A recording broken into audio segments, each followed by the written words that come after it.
모두 자리에서 일어서서 찬송가 4장을 부르시면서 하나님께 예배하겠습니다. 찬송가 4장입니다.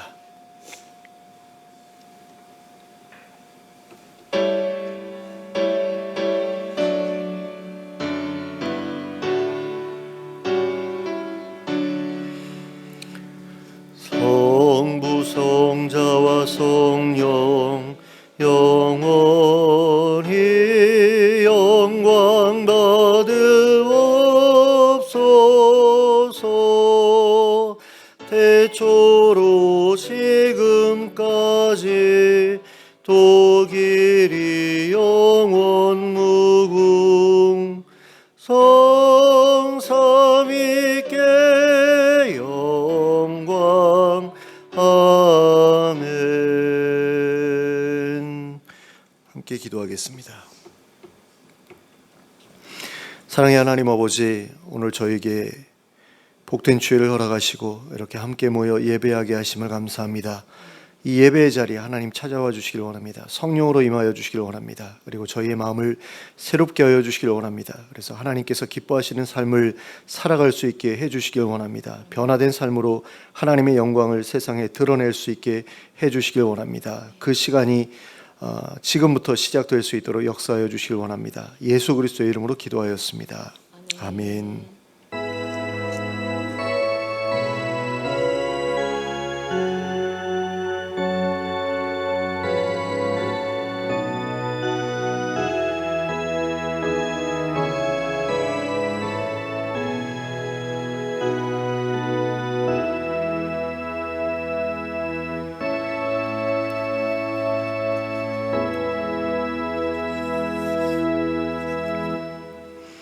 찬송가 10장을 함께 찬송하시겠습니다.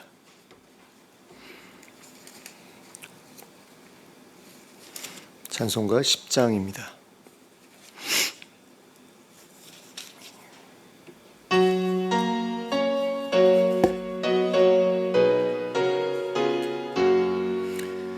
전능왕 오셔서 주 이름 찬송케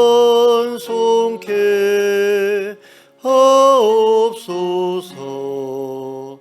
영광과 권능의 성부여 오셔서 우리를 다스려 주옵소서.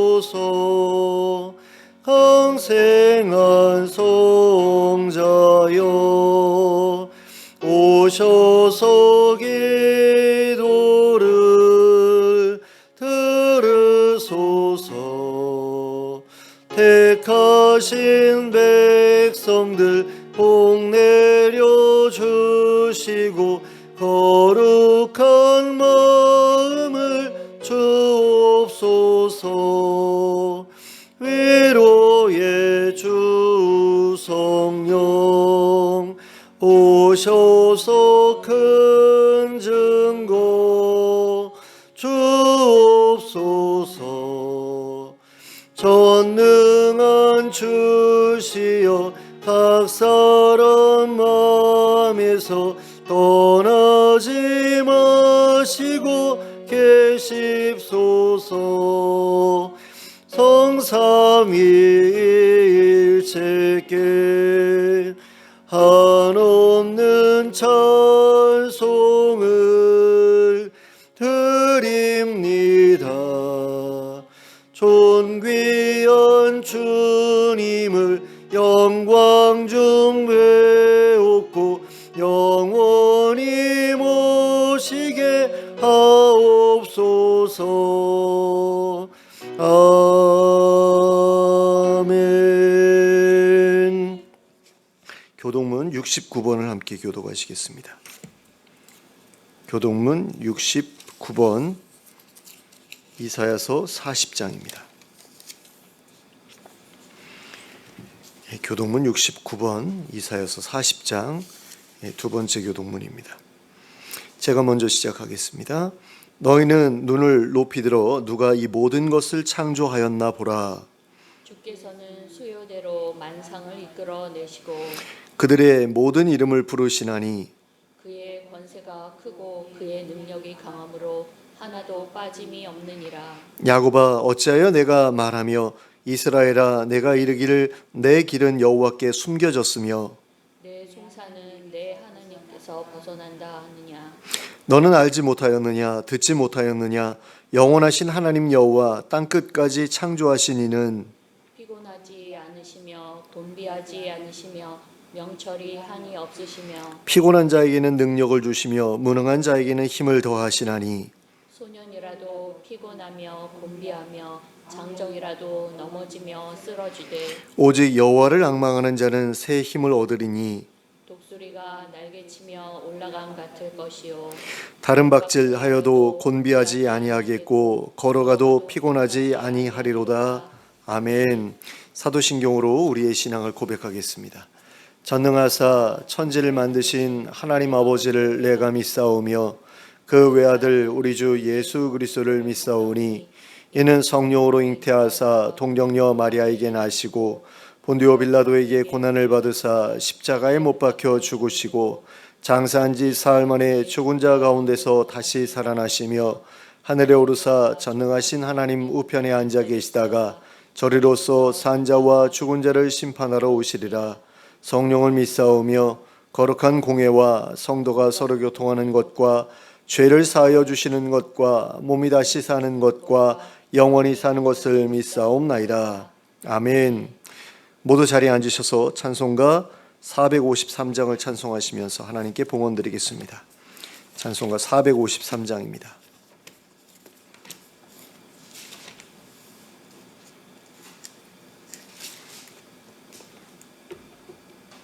찬송가 453장입니다.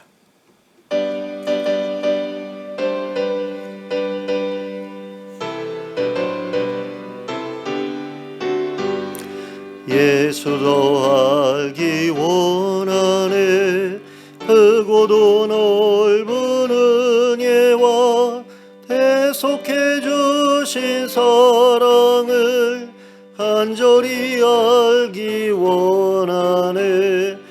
내 평생의 소원, 내 평생의 소원, 대속해 주신 사랑을 간절히 알기 원하네. 성령이 스승되셔서 진리를 가르치시고 거룩한 뜻을 깨달아 예수를 알게 하소서. 내 평생의 소원, 내 평생의 소원, 대속해 주신 사랑을 간절히 알기 원하네. 성령의 감화 받아서 하나님 말씀 배우니 그 말씀 안절안절이 내 맘에 교훈되도다.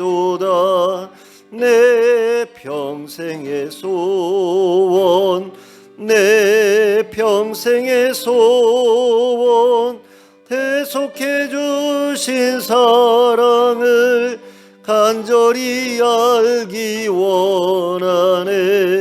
예수가 계신 보좌는 영광에 둘려 있도다.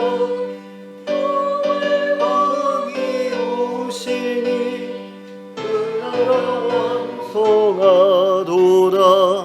내 평생의 소원, 내 평생의 소원, 대속해 주신 사랑을 간절히 알기 원하네. 아멘. 함께 기도하겠습니다. 사랑과 은혜가 풍성하신 하나님 아버지, 한 주간 동안 저희의 삶을 보살펴 주심을 감사합니다. 하나님의 은혜로 저희가 지금까지 살아왔습니다. 하나님의 인도하심과 보호하심과 공급하심을 힘입어서 저희가 지금까지 살아왔는데 앞으로도 계속해서 하나님 의지하며 살아가는 인생 되기를 원합니다. 특별히 하나님, 저희들의 삶 가운데 하나님께서 보시기에 마땅하지 못한 그런 모습들이 있는 것을 고백합니다. 하나님, 저희들 스스로 느끼기에도 죄스러운 부분이 참으로 많습니다. 하나님, 불쌍히 여겨주시고 저희를 정결하게 씻어주시기를 원합니다. 예수 그리스도의 피로 깨끗하게 씻어주셔서 하나님께서 기뻐하시는 모습으로 거듭나 살아갈 수 있도록 은혜를 베풀어 주시옵소서. 다른 사람들이 볼 때에 손가락질 할 만한 것이 없는 아름다운 삶이 되게 하여 주시고, 오히려 저희의 삶을 통해서 많은 사람들이 하나님을 알게 되고 하나님의 거룩하심을 깨닫게 되고 또 하나님께 매력을 느끼고 하나님께 나오게 되는 그런 역사가 일어날 수 있도록 역사하여 주시옵소서. 하나님 아버지, 은혜를 베풀어 주시기를 원합니다. 저희들 너무나 부족한 것이 많습니다. 늘 하나님과 동행하면서 그런 것들 하나하나를 채워가는 인생이 되게 하여 주시고, 그 가운데서 하나님께 늘 감사하며 또 하나님께서 주신 그 복을 풍성하게 누리면서 살아가는 저희가 되게 하여 주시길 원합니다. 특별히 저희 가운데 경제적으로 어려운 분들 계시면 하나님 찾아가 주셔서 그분들의 필요를 채워주시길 원합니다. 정말 엘리야가 까마귀를 통해 공급하시는 하나님의 손길을 맛보았던 것처럼 하나님, 우리 성도님들도 그와 같은 손길을 경험하게 하시고, 그래서 어려운 가운데서 벗어나게 하시고, 그리고 하나님께서 부어주시는 것으로 많은 이웃들까지 도울 수 있는 그런 넉넉한 삶도 누릴 수 있게 은혜를 베풀어 주시옵소서. 또 경제적으로 어려운 분들 말고 또 건강의 어려움 때문에 고통받는 분들도 있습니다. 주님, 기억해 주시기를 원합니다. 한 분 한 분 찾아가 주셔서 그 아픈 자리에 손 얹어 주시기를 원하고, 그 병마가 떠나가게 해주시고 하나님의 놀라운 그 생명력으로 다시 한번 건강하게 일어서서 하나님 원하시는 삶을 힘있게 살아갈 수 있게 해주시길 원합니다. 하나님께서 부르시는 날까지 자리 보존하는 일이 없게 하여 주시고, 건강하게 맑은 정신으로 또 온전하게 걸어다니면서 하나님께서 맡겨주신 이런저런 일들 잘 감당하는 저희가 될 수 있도록 허락해 주시고, 또 하나님께서 부르실 때에는 정말 아무런 고통 없이 편안하게 잠을 자다가 떠날 수 있는 그런 복도 누릴 수 있도록 은혜를 허락하여 주시옵소서. 또 하나님 아버지, 우리 교회를 기억해 주시길 원합니다. 이 교회가 하나님의 은혜 가운데 아름답게 세워져 갈 수 있기를 원합니다. 정말 하나님께서 새로 만들어 주신 가정과 같은, 새로운 가정과 같은 그런 교회가 될 수 있도록 허락해 주시고, 여기에서 하나님 나라의 모습을 우리가 발견할 수 있도록 허락하여 주시옵소서. 그리고 우리 성도님들의 각 가정도 하나님 나라와 같은 곳이 되어서 누구나 부러워하고 또 누구나 본받고 싶어하는 그런 아름다운 모습을 소유하게 하여 주시기를 원합니다. 그래서 우리들이 보여주는 그런 아름다운 모습들이 많은 이들에게 선한 영향력으로 다가갈 수 있도록 은혜를 허락하여 주시옵소서. 또 이 지역사회가 많이 어려운 가운데 있습니다. 하나님 아버지, 많은 사람들을 보내주셔서 이 지역이 다시 한번 번창할 수 있도록 허락해 주시고, 특별히 북한에서 계속해서 방송을 틀어놓는 바람에 밤에 너무나 시끄러운 그런 일들이 계속되고 있습니다. 주님의 은혜 가운데 이 남북 관계가 다시 화해 모드로 갈 수 있도록 허락해 주시고, 전쟁의 위협이 줄어들 수 있도록 하나님 은혜를 베풀어 주시옵소서. 하나님 아버지, 북한에서도 또 남한에서도 전쟁을 획책하는 그런 사람들이 생겨나지 않게 하여 주시고, 그런 사람들이 있으면 하나님께서 친히 벌하여 주셔서 다시는 그런 위험한 생각들을 하지 않게 하여 주시길 원합니다.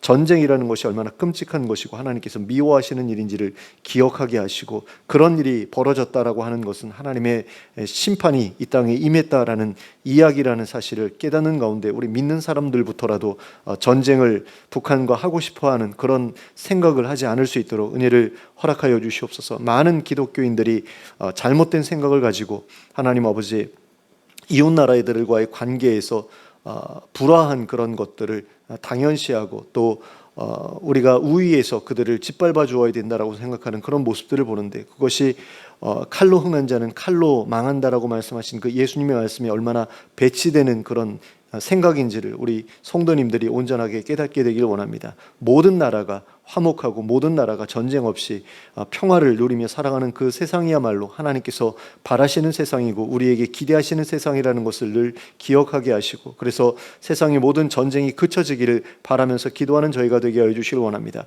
하나님 아버지, 이스라엘과 하마스 간에 또 우크라이나와 러시아 간에 있는 그런 전쟁도 속히 종식될 수 있도록 허락해 주시고, 또 시리아가 그 반군들의 승리로 말미암아 전쟁이 이제 끝이 났는데 또 어떤 문제들이 또 생겨날지에 대한 그런 두려움들이 있는 것을 봅니다. 이런 문제들도 하나님께서 잘 해결해 주시고 더 이상 하나님 다툼으로 그 나라가 혼란에 빠지는 일이 생기지 않게 하여 주시고 중동이 속히 평화를 찾을 수 있는 그 날이 이를 수 있도록 하나님 은혜를 허락하여 주시옵소서.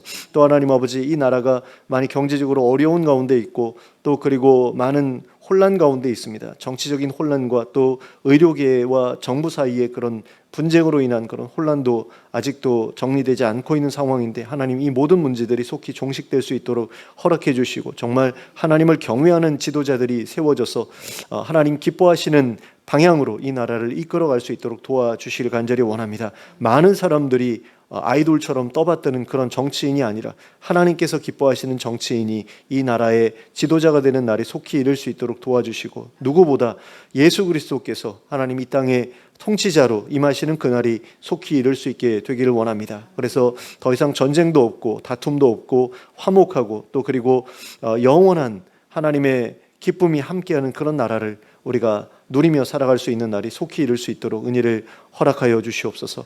하나님 아버지, 세계 여러 곳에 흩어져서 복음 전하는 분들이 있고 또 어려운 이들을 돕는 봉사자들이 있습니다. 여러 선교단체들 또 NGO 단체들 기억하여 주시고 거기 속해서 사역하고 있는 사역자들을 기억하여 주시고 그들에게 복을 주시길 원합니다. 그리고 이 땅의 많은 교회들의 하나님께서 은혜를 허락하여 주시되 특별히 주의 일을 감당하고 있는 목회자들이 하나님의 은혜 가운데 바로 설 수 있도록 도와주시기를 간절히 원합니다. 너무나 기독교인답지 않은 그런 모습을 가진 교회들 또 목사들이 너무나 많은 것을 봅니다. 너무나 인색하고 또 부교역자들에게 가혹한 그런 목회자들이 참으로 많은 것을 보는데, 하나님 이런 일들이 교회 안에서 사라지게 하여 주시고 정말로 사랑으로 품고 정말 가족같이 생각하고 돌보고 섬기고 하는 그런 일들이 목회자와 성도들 간에 또 목회자들 사이에 또 성도들 사이에 풍만하게 일어날 수 있도록 허락되어 질 수 있도록 주님께서 일하여 주시기를 원합니다. 정말 그 마음 속에 하나님의 사랑을 부어주시고 하나님의 마음을 부어주시고 또 서로를 형제자매로 인식하고 돌보는 그런 일들이 풍성하게 하여 주시길 원합니다. 주님 하나님 아버지, 저희 이 시간에 예배를 위해서 이 자리에 모였습니다. 주님의 은혜를 사모합니다. 저희가 드리는 찬양과 기도와 예물이 하나님께 온전히 연락되기를 원합니다. 그리고 하늘의 신령한 복이 우리에게 임하기를 원합니다. 하나님의 음성을 듣는 일이 하나님의 말씀 가운데서 우리에게 허락되기를 간절히 원하고 또 성령의 일하심이 저희들의 심령 가운데 감지되기를 원하고 그 가운데서 저희가 큰 기쁨을 얻어 돌아가는 시간 될 수 있도록 이 시간 함께하여 주시옵소서. 예수 그리스도의 이름으로 기도하였습니다. 아멘.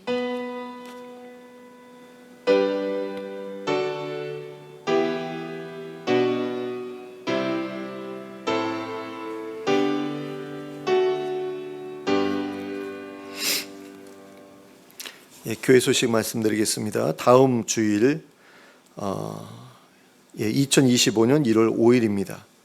다음 주일에는 신년 감사 예배를 드립니다. 신년 감사 예배 중에 성찬식이 있습니다. 그리고 신년 감사 헌금은 자립 준비 청년들을 후원하는 곳에 보내도록 하겠습니다. 신년 감사 봉투는 필경대에 있습니다.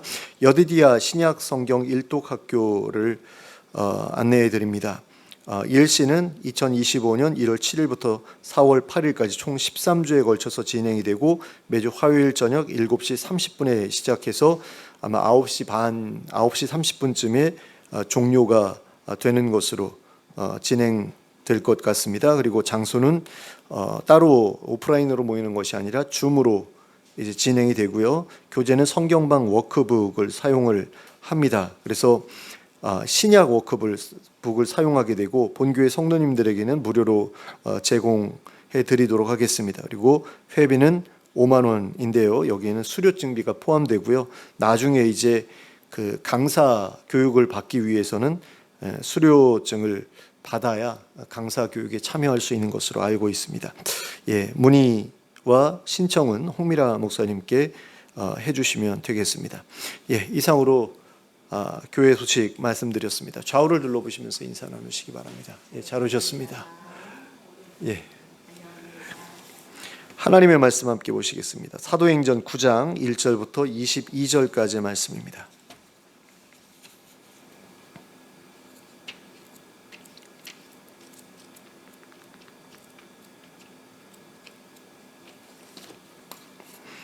사도행전 9장 1절부터 22절까지를 함께 합독하도록 하겠습니다.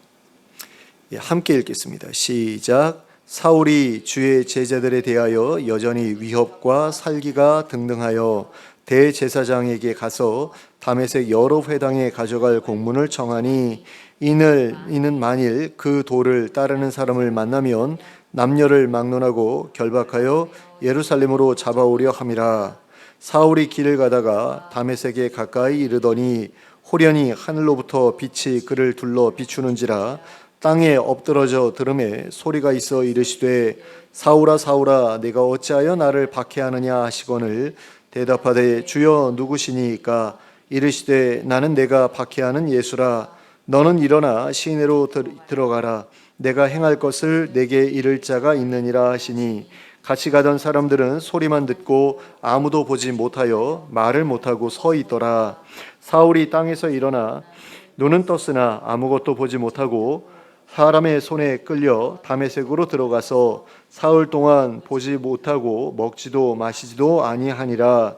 그때에 다메섹에 아나니아라는 제자가 있더니 주께서 환상 중에 불러 이르시되 아나니아야 하시거늘 대답하되 주여 내가 여기 있나이다 하니 주께서 이르시되 일어나 직가라 하는 거리로 가서 유다의 집에서 다소 사람 사울이라 하는 사람을 찾으라.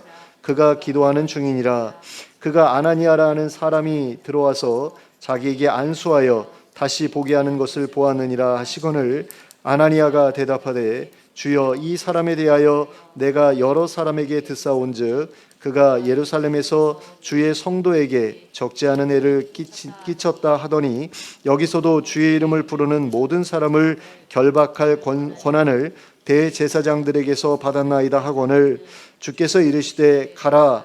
이 사람은 내 이름을 이방인과 임금들과 이스라엘 자손들에게 전하기 위하여 택한 나의 그릇이라.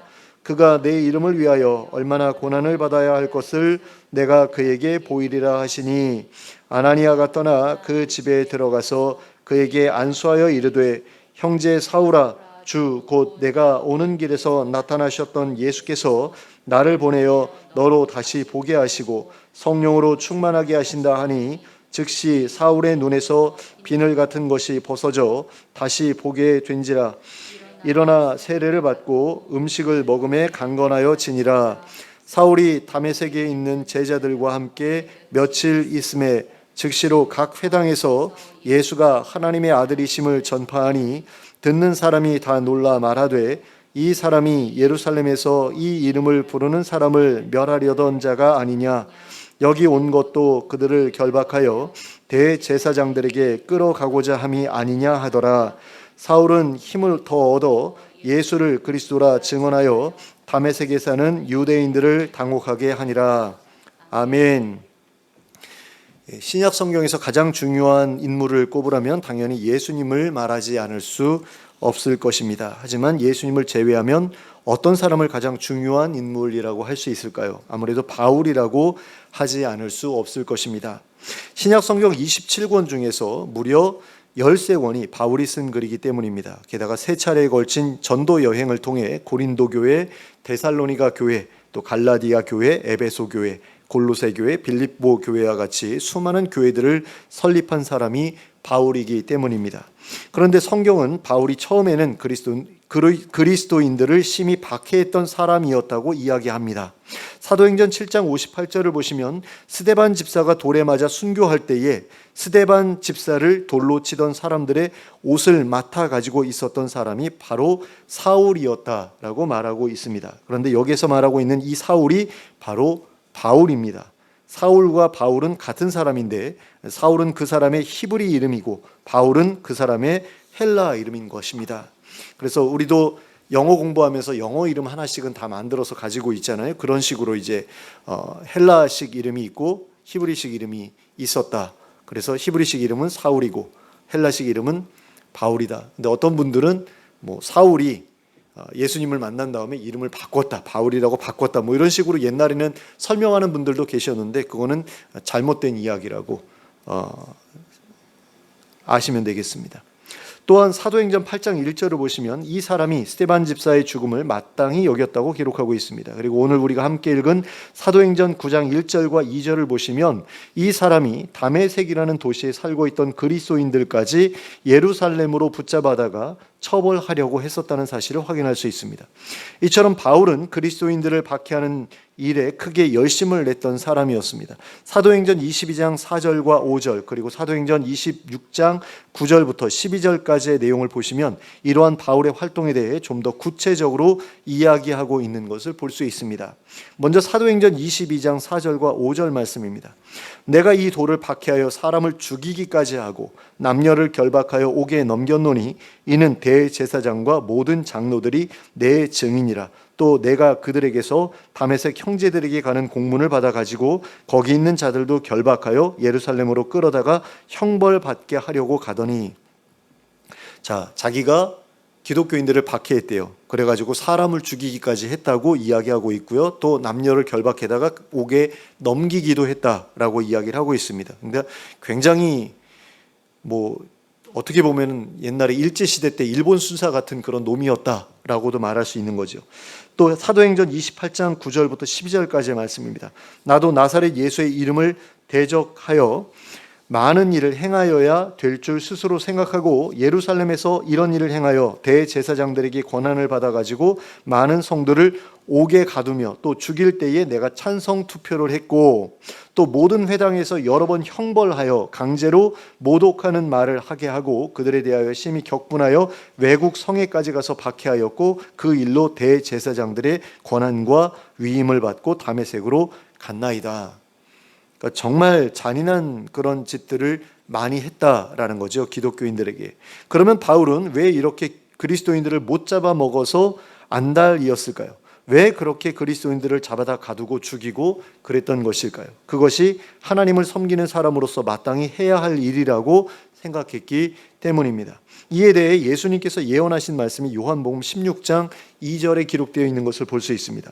사람들이 너희를 추뢰할 뿐 아니라 때가 이르면 무릇 너희를 죽이는 자가 생각하기를 이것이 하나님을 섬기는 예라 하리라. 자, 그런데 이런 생각을 품고 있었던 사람들 중에서도 대표라고 할 만한 인물이 바로 바울이었던 것입니다. 그러면 왜 바울은 그리스도인들을 잡아다 가두고 죽이는 것이 하나님을 섬기는 사람으로서 마땅히 해야 할 일이라고 생각했을까요? 그 이유는 그리스도인들이 십자가에서 죽은 예수님을 하나님의 아들이라고 주장했기 때문이었습니다. 그리고 그렇게 함으로써 예수님을 하나님과 동등한 존재인 것처럼 떠받들었기 때문이었습니다. 그러한 그리스도인들의 행태는 바울에게 있어서 신성모독이라고 생각될 수밖에 없는 일이었습니다. 율법에 의하면 나무에 달린 사람은 하나님께 저주를 받은 사람이라고 기록되어 있는데 하나님의 저주를 받아 십자가에 달려 죽은 예수님을 하나님의 아들이라고 주장하니 이런 말은 유대인으로서 도저히 인정할 수 없는 말이었던 것입니다. 게다가 예수님을 메시아라고 주장하는 것만으로도 용납하기 어려울 지경인데 하나님의 아들이라는 주장까지 하고 있으니 미쳐도 단단히 미친 것으로 생각할 수밖에 없었던 것입니다. 그래서 바울은 그리스도인들을 유대교와는 다른 신앙을 가진 이단이라고 생각했습니다. 그리고 이들의 뿌리를 뽑는 것이야말로 유대교를 수호하는 데에 필수적인 일이라고 생각했습니다. 그래서 그는 그리스도인들을 다시 유대교로 개종시키기 위해 많은 애를 썼습니다. 그리고 끝까지 돌아오지 않는 사람들은 죽이기까지 했습니다. 그리고 그러는 와중에도 그 모든 일이 하나님을 위해서 하는 일이라고 생각했습니다. 그런데 이랬던 바울이 어떻게 해서 자신이 그토록 박해해 왔던 그리스도인이 될 수 있었을까요? 오늘 우리가 함께 읽은 본문에서 그 이유를 확인할 수 있습니다. 그 일이 일어났던 것은 바울이 다메섹의 그리스도인들을 예루살렘으로 끌고 오기 위한 준비를 마치고 다메섹으로 출발해서 목적지에 거의 가까워졌을 때의 일이었습니다. 바울이 길을 가다가 다메섹에 가까이 이르렀을 때에 갑자기 하늘에서 밝은 빛이 그를 둘러 비추었습니다. 그리고 그 빛을 받은 바울은 그대로 땅에 엎드러졌습니다. 그리고 하늘에서 바울을 부르는 소리가 들렸습니다. 사울아 사울아 내가 어찌하여 나를 박해하느냐. 그러자 바울이 물었습니다. 주여 누구시니까? 그러자 하늘에서 들려온 목소리가 대답했습니다. 나는 내가 박해하는 예수다. 너는 일어나 시내로 들어가라. 내가 행할 것을 내게 이를 자가 있느니라. 자, 그리고 빛도 소리도 사라져 버렸습니다. 그리고 땅에 쓰러졌던 바울이 다시 일어섰습니다. 그러나 눈을 떴음에도 아무것도 보이지 않았습니다. 그래서 다른 사람들의 손에 이끌려 다메섹으로 들어갔습니다. 그리고 그때부터 큰 충격에 사로잡힌 채 먹지도 마시지도 못하고 사흘을 보냈습니다. 그리고 나흘째 되던 날에 아나니아라 하는 사람이 그를 찾아왔습니다. 그리고 예수 그리스도의 이름으로 그의 눈을 다시 뜨게 만들었습니다. 그리고 그 즉시로 바울의 눈에서 비늘 같은 것이 벗어지면서 다시 보게 되었습니다. 그러자 바울은 그 자리에서 일어나 세례를 받고 다메섹에 있는 제자들과 함께 머무르며 복음을 들었습니다. 그리고 그 즉시로 각 회당에서 예수님이 하나님의 아들이시라고 전하기 시작했습니다. 바울이 그리스도인들을 박해하던 사람에서 그리스도인으로 변하게 된 데에는 바로 이와 같은 체험이 있었습니다.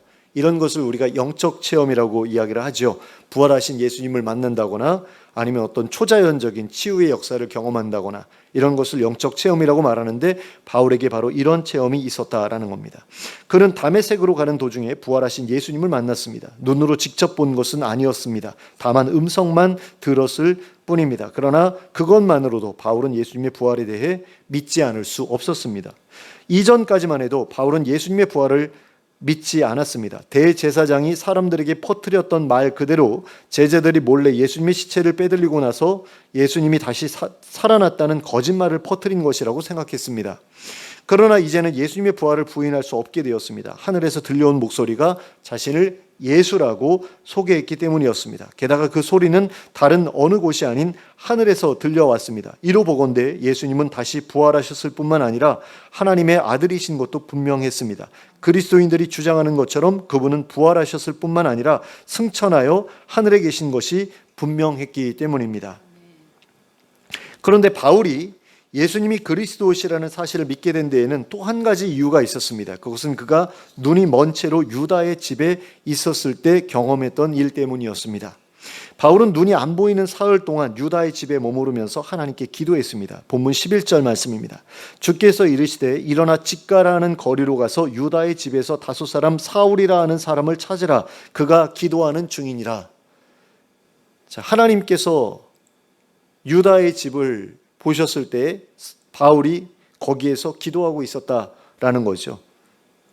그리고 그 기도의 응답으로 바울이 놀라운 환상을 보게 되었다라는 겁니다. 12절 말씀입니다. 그가 아나니아라는 사람이 들어와서 자기에게 안수하여 다시 보게 하는 것을 보았느니라. 그러니까 지금 눈이 안 보이는 상태예요. 그런데 환상으로 앞으로 자기에게 일어날 일을 봤다라는 거죠. 아나니아라는 사람이 들어와서 자신에게 안수해 주는 것을 자기가 제3자가 된 것처럼 봤다라는 겁니다. 지금 눈이 안 보이는 상태인데 누가 와서 내 머리에 뭐 손 얹고서 안수하는 것을 어떻게 볼 수 있겠어요?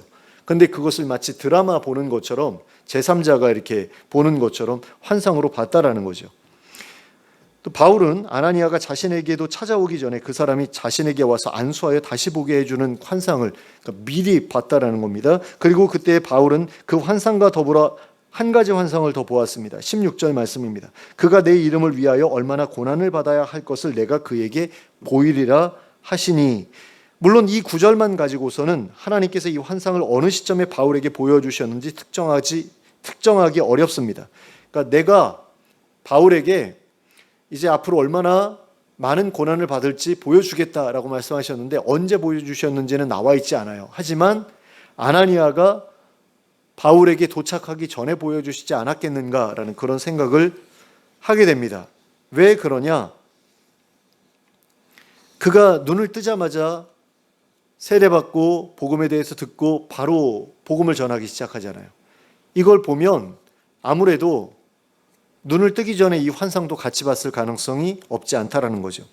이처럼 바울은 다메섹으로 가던 도중에 겪었던 일과 또 유다의 집에서 겪었던 일을 통해서 자신이 지금까지 잘못된 것을 믿어왔을지도 모른다는 생각을 하게 됐습니다. 지금까지는 그리스도인들을 박해하는 일이 하나님을 위한 일이라고 생각해 왔는데 사실은 자신이 하나님을 대적하는 일을 해오고 있었던 것일지도 모른다는 생각을 하게 된 겁니다. 그래서 그는 하나님께 기도하면서 무엇이 진실인지를 깨닫게 해달라고 간구했습니다. 그리고 하나님께서 보여주신 환상을 통해서 무엇이 진실인지를 알게 되었습니다. 특별히 하나님께서 환상 중에 보여주신 것이 아나니아를 통해 성취되는 것을 경험하면서 자신이 지금까지 잘못 믿어왔다라는 것을 알게 되었습니다. 그리고 자신이 앞으로 어떻게 살아가야 할지에 대해서도 깨닫게 되었습니다. 바울은 하나님께서 환상을 통해 보여주신 것처럼 예수 그리스도를 전하며 살아야 할 운명이었습니다. 그래서 바울은 세례를 받고 복음에 대해 배운 다음 그 즉시로 회당에서 복음을 전하기 시작했습니다. 그리고 유대인들의 박해가 심해져서 생명의 위협을 받게 되자 다른 제자들의 도움을 받아 다메섹에서 탈출해서 고향으로 돌아갔습니다. 그리고 그 후에는 아라비아 광야에 들어가서 3년이라는 시간 동안 구약 성경을 철저하게 연구함으로써 구약 성경에서 예언하고 있는 메시아가 그리스도가 예수님이라는 사실을 분명하게 확인했습니다. 그리고 그 이후에는 자신을 찾아온 바나바와 함께 안디옥 교회로 가서 예수 그리스도에 대한 하나님의 말씀을 가르치기 시작했습니다. 그리고 그 후에는 안디옥 교회의 파송을 받아 여러 지역을 돌아다니며 복음을 전했습니다. 수많은 박해와 고난을 겪었지만 그는 죽을 때까지 전도 여행을 멈추지 않았습니다. 그리고 마지막에는 로마에서 네로 황제의 칼에 목숨을 잃었습니다. 이러한 바울의 회심 사건을 보면서 우리는 우리의 믿음이 어떤 과정을 통해서 더욱더 온전해지고 굳건하게 세워지는가 하는 것을 배울 수 있게 됩니다. 첫째로 바울은 부활하신 예수 그리스도를 만났습니다. 그리고 그분의 음성을 들었습니다. 영적 체험을 하게 되었다라는 것이요. 그래서 그분의 실존과 그분의 부활과 그분의 신분을 부인할 수 없게 되었습니다. 그리하여 예수님이 그리스도이시라는 사실을 확실하게 믿게 되었던 것입니다. 둘째로 바울은 자신이 드렸던 기도에 대한 응답을 통해 예수님이 하나님의 아들이심을 분명하게 확인하였습니다. 아나니아라는 사람이 예수 그리스도의 이름으로 기도할 때에 자신이 눈을 뜨게 되는 환상을 보았을 뿐 아니라 그 일이 실제로 일어나는 것을 경험했습니다. 그리고 그 일을 통해 예수 그리스도의 이름에 권세가 있음을 깨닫게 되었습니다. 그리하여 예수님이 하나님의 아들이시라는 사실을 확실히 믿게 되었습니다. 예수님이 하나님의 아들이 아니시라면 예수님의 이름을 통해 이런 일이 벌어질 수 없었을 것이기 때문입니다. 그래서 우리가 그런 체험을 하면 정말 예수님의 이름에 권세가 있구나라는 것을 깨닫게 되는데요. 어떤 사람이 귀신에 들렸어요. 근데 그 사람을 위해서 예수 그리스도의 이름으로 기도했더니 귀신이 쫓겨나가더라. 또는 병든 사람이 있는데 그 사람에게 손 얹고 예수 그리스도의 이름으로 기도했는데 병이 깨끗하게 낫더라. 이런 체험을 하면 예수님의 이름에는 권세가 있구나. 그렇다면 그분이 하나님의 아들이 분명하겠구나. 이런 믿음을 갖게 된다는 거죠. 셋째로 바울은 아라비아 광야로 들어가서 3년이라는 시간 동안 선지자들이 예언한 그리스도에 대한 기록들을 살펴보았습니다. 그러니까 굉장히 깊이 있게 연구를 했다라는 거죠. 그리하여 예수님이 구약 성경에서 예언하고 있는 바로 그 메시아 그리스도라는 사실을 확실히 믿을 수 있게 되었습니다. 바울은 이처럼 세 가지의 과정을 통해서 예수 그리스도의 실존과 신분과 부활을 확실히 믿게 되었습니다. 그러니까 억지로 믿으려고 해서 믿는 믿음이 아니라 그렇구나 하고 알게 됨으로써 믿어지는 믿음을 갖게 되었던 것입니다. 그런데 이런 과정은 바울에게와 마찬가지로 우리의 믿음을 위해서도 반드시 필요한 과정이라고 할 수 있습니다. 우리가 꼭 바울처럼 선교사가 되어야 하는 것은 아니더라도 우리 모두에게는 바울과 같은 믿음이 필요하기 때문입니다. 어느 누가 흔들더라도 흔들리지 않는 확고한 믿음이 우리에게도 있어야 하기 때문이라는 것입니다. 그런데 그렇게 확고한 믿음은 영적인 체험과 기도의 응답과 말씀에 대한 연구, 이렇게 세 가지의 도움이 없이는 생겨날 수 없습니다. 이 세 가지 중에 어느 한 가지라도 결여된다면 바울의 믿음과 같은 든든한 믿음은 생겨날 수 없습니다. 그러므로 이 세 가지 일에 열심을 내는 우리가 될 수 있기를 바랍니다. 그리하여 어느 쪽에서 흔들더라도 흔들리지 않는 균형 잡힌 믿음을 가지고 살아가는 우리가 될 수 있기를 간절히 소원합니다. 자, 그리고 바울은 이러한 믿음을 갖게 된 후로 복음을 전하지 않을 수 없게 되었습니다. 그것이 자신이 반드시 해야만 하는 일종의 속죄라고 생각했기 때문이었습니다. 그는 그리스도인들을 매질했고 또한 감옥에 강제로 가두었고 또 그들에게 예수님을 모욕하는 말을 강제로 시켰고 또 그들을 죽이기까지 했던 사람이었습니다. 그리고 이것은 다메섹으로 가는 길에서 예수님이 친히 말씀하셨던 것처럼 예수님을 박해한 것과 다름없는 끔찍한 범죄였습니다. 하나님을 믿는다는 사람이 하나님께서 친히 이 땅에 보내주신 하나님의 아들을 부정하고 대적하고 그분을 믿는 사람들을 박해하기까지 했으니 이것은 결코 용서받을 수 없을 만한 일이었습니다. 어떤 분들은 예수 안 믿는 게 성령을 회방하는 죄다라고 이야기를 하는데 이 사람이야말로 성령을 회방하는 그런 죄를 지었다라고 말할 수 있는 그런 사람이었다라는 거죠. 그럼에도 예수님께서는 그의 죄를 용서해 주셨습니다. 그리고 그에게 자신의 이름을 이방에 전하는 일을 맡기셨습니다. 어쩌면 그것이야말로 바울이 예수님께 속죄할 수 있는 유일한 방법이었을지도 모릅니다. 그러므로 바울은 그 일을 기꺼이 감당했습니다. 바울은 고린도전서 9장 16절에서 이렇게 말하고 있습니다. 내가 복음을 전할지라도 자랑할 것이 없음은 내가 부득불 할 일임이라. 만일 복음을 전하지 아니하면 내게 화가 있을 것이미로다. 바울이 왜 이렇게 말했던 것일까요? 다른 사람이 복음을 전하면 그것은 그들에게 영광스러운 일이었고 상급을 받을 만한 일이었지만 자신의 경우에는 그렇지 않다고 생각했기 때문입니다. 자신은 하나님의 아들을 믿는 사람들을 박해했던 흉악한 과오를 지니고 있었기 때문에 다른 사람들보다 더 열심히 복음을 전한다고 하더라도 겨우 과거의 잘못에 대한 죄값을 치르는 정도에 불과할 뿐이라고 생각했기 때문입니다. 그래서 다른 사람들보다 더 열심히 복음을 전한다고 해서 그것을 자랑거리로 삼을 수 없다고 생각했던 것입니다. 이처럼 바울은 자신이 복음에 큰 빚을 지고 있는 사람이라고 생각했습니다. 그래서 복음을 전하는 일에 자신의 온 생애를 바쳤습니다. 그러니까 나는 복음을 들을 자격도 없고 복음의 그런 그 은혜를 누릴 자격도 없는 사람이다 라고 생각하고 있었기 때문에 더더욱 복음 전하는 일에 열심을 냈다라는 거죠. 내가 죽인 사람만큼 또는 내가 핍박한 사람들만큼 내가 박해했던 그 사람들만큼의 사람들을 내가 하나님께로 인도해야지. 적어도 그런 마음은 있었을 것 같아요.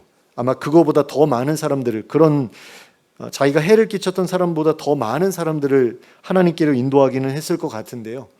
그래도 마음에 찝찝한 구석이 남아있지 않았을까라는 그런 생각이 듭니다.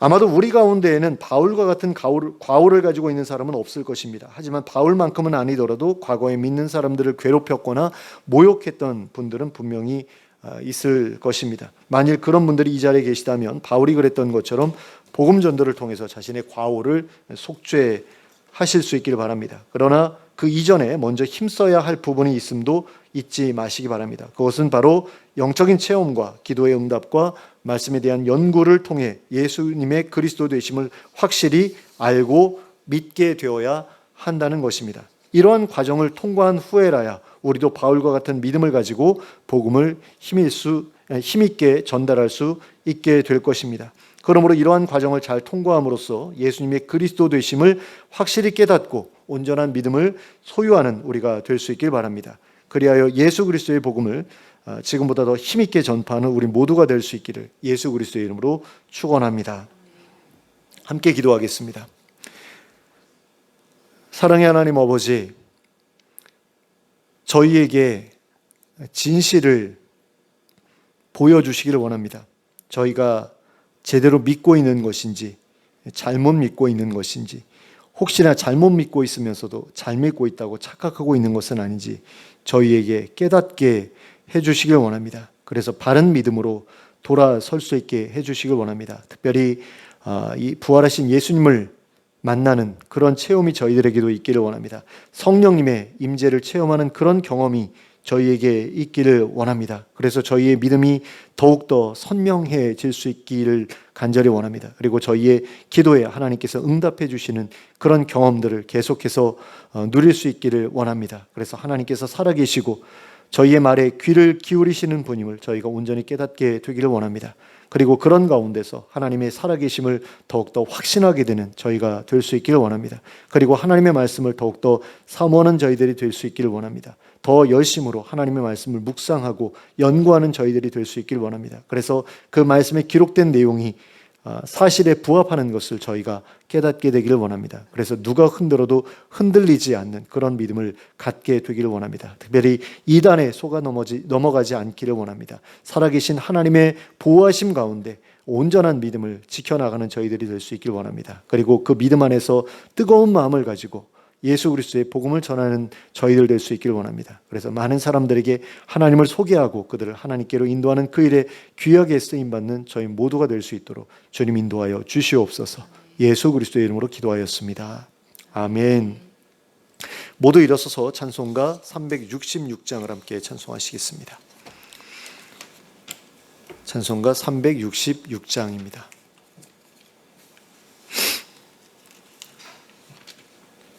함께 찬송하겠습니다.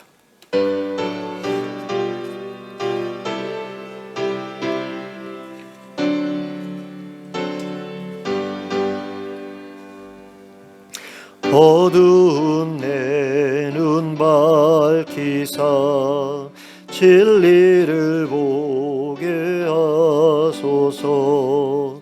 진리의 열쇠 내게 주사 참빛을 찾게 하소서. 깊으신 뜻을 알고자 엎드려 기다리오니 내 눈을 뜨게 하소서. 성령이여 막혀진 내 귀 여시사 주님의 귀한 음성을 이 귀로 밝히 들을 때에 내 기쁨 한량 없겠네. 깊으신 뜻을 알고자 엎드려 기다리오니 내 귀를 열어주소서.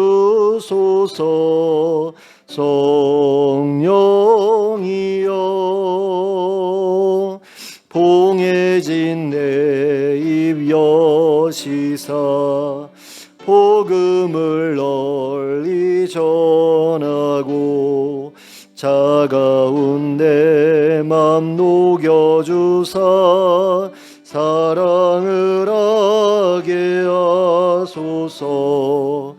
깊으신 뜻을 알고자 엎드려 기다리오니 내 입을 열어주소서.